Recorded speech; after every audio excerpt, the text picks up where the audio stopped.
alege uje ahol uje ku uja dibla kobol inge dinin ka le ulama bom jam ingela ekoli le ibuma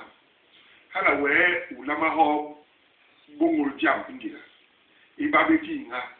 tigale ijam li luobe ulama yolo ngo yon ngemwon ulama yon ingela umbom jam ngwe jon unole mu antus tum ijam le bengewe ulama borojo wemere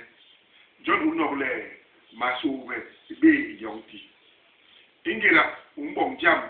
ingen ikoli ungo matam jon unole ingo impule itenja yoni nje soso litam ibale bondi umbom jam bongi mamu maso na mambira mu ibale hala ambingewe jon unole joleko ngo lilaba jara ingela umbom jam ingela ikoli hala undale utabe mu yubra hala ambom le uninni sa uyembo mso mo ni ma won mo unin ikire libag de masi hala yi kimasora